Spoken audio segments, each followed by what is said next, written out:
नमस्कार. मी ज्येष्ठ पत्रकार लेखक सदानंद खोपकर. बंधूंनो, मुंबई मराठी पत्रकार संघ ही पत्रकार संघाच्या सर्व सदस्यांसाठी ही माऊली असं आम्ही समजतो. आज 84 वर्ष पूर्ण करून शतकाकडे निघालेली ही आमची प्रिय माऊली. या माऊलीला अमृत कुंभ असं मी ह्या पुस्तकामध्ये वर्णन केलेलं आहे. पत्रकार संघात झालेले उपक्रम जे एक पत्रकार म्हणून मी त्याचं वार्तांकन केलं, त्याच्यावरती लिहिलं, त्या लेखांचं याच्यामध्ये संकलन आहे. आणि ह्या अमृत कुंभाच्या पाठीमागील पानावरील जी रचना आहे, ही रचना मी या माऊलीला नमन करताना मी आपणापुढे सादर करतो. शब्द फुले गंधित झाली, जेथ तपस्या फळाली. शब्द फुले गंधित झाली, आशीर्वचने येथ लाभली. अमृत वर्षा इथे बरसली. शब्द फुले गंधित झाली, वाचक मित्रा ठाम कथितो. अमृत कुंभ येथ पाहतो, अमृत कुंभ येथ पाहतो.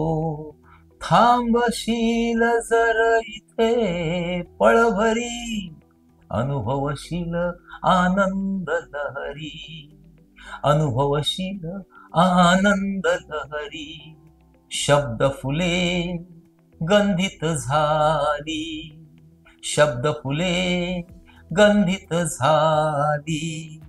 अमृत गंगा येथ वाहिली, दिंडी शतकाकडे चालली. दिंडी शतकाकडे चालली. आशीर्वाद असावा गुरु माऊली, लाभो जीवनभर प्रेम सावली. लाभो जीवनभर प्रेम सावली. शब्द फुले गंधित झाली, शब्द फुले गंधित झाली. नमस्कार. पत्रकार बंधूंनो, हे अमृत कुंभ ते माझ्यासाठी सर्वस्व असलेल्या माझ्या तीर्थरूप आईला मी अर्पण केलेलं आहे. आई हे एक मूर्तिवंत देऊळ. आईशिवाय कोणीही मोठा देव नाही, गुरु नाही. मुलासाठी ही माझी भावना आहे. शाळेत जाण्याच्या आधी ज्या आईने माझ्या हातामध्ये वृत्तपत्र दिलं, त्या आईला मी हा अमृतकुंभ अर्पण केलेला आहे. आणि शाळेत जात असताना एक थोर समाजसेवक, ज्येष्ठ पत्रकार जे आमच्या जवळ राहत होते, माननीय विजय वैद्य, यांच्या घरी मी वृत्तपत्र टाकत असे. आणि ते वृत्तपत्र टाकत असताना ते माझ्या हातून वृत्तपत्र घेऊन वेगवेगळ्या वृत्तपत्रातून बातम्या चाळत असत. त्यांच्या बातम्या, त्यांनी दिलेल्या बातम्या त्या लागल्यात का त्या चाळत असत, पाहत असत. त्यावेळेस माझ्या मनात अशी भावना झाली की आपणही कधीतरी पत्रकार बनावं, आपणही कधीतरी अशा पद्धतीच्या बातम्या लिहाव्या आणि आपल्या वृत्तपत्रात आपल्या बातम्या छापून याव्यात. भविष्यात कधी ते खरंच सत्यात प्रत्यक्षात येईल असं त्यावेळेस वाटलं नव्हतं, पण आईच्या आशीर्वादाने तेही घडलं आणि पत्रकारितेमध्ये माझा प्रवेश झाला.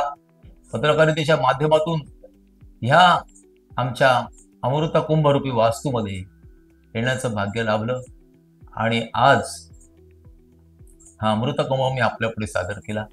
याच्यामध्ये ज्येष्ठ पत्रकार संघाचे विश्वस्त, पत्रकार संघाचे माजी अध्यक्ष, पत्रकार संघाने पुरस्कृत केलेल्या थोर मूर्ती आणि समाजामधील विविध मान्यवर मंडळींनी विविध व्यासपीठांवर व्यक्त केलेले आपले विचार आणि मोलाचं मार्गदर्शन आहे.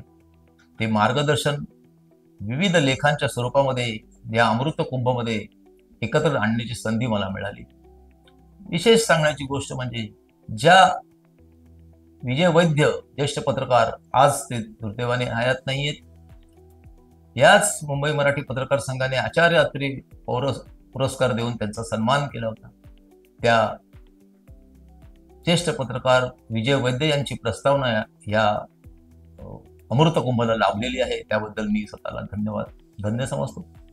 आणि विशेष म्हणजे या अमृत कुंभाचा समारोप देखील विजय वैद्यांना मिळालेल्या आचार्य अत्रे पुरस्कारानंतर त्यांच्या भाषणानेच झालेला आहे. हे देखील मला इथे सांगायला अतिशय आनंद वाटतो. तर मित्रांनो, हा अमृत कुंभ आज आपणापुढे सादर करून ही रचना, मी काव्य रचना आपल्यापुढे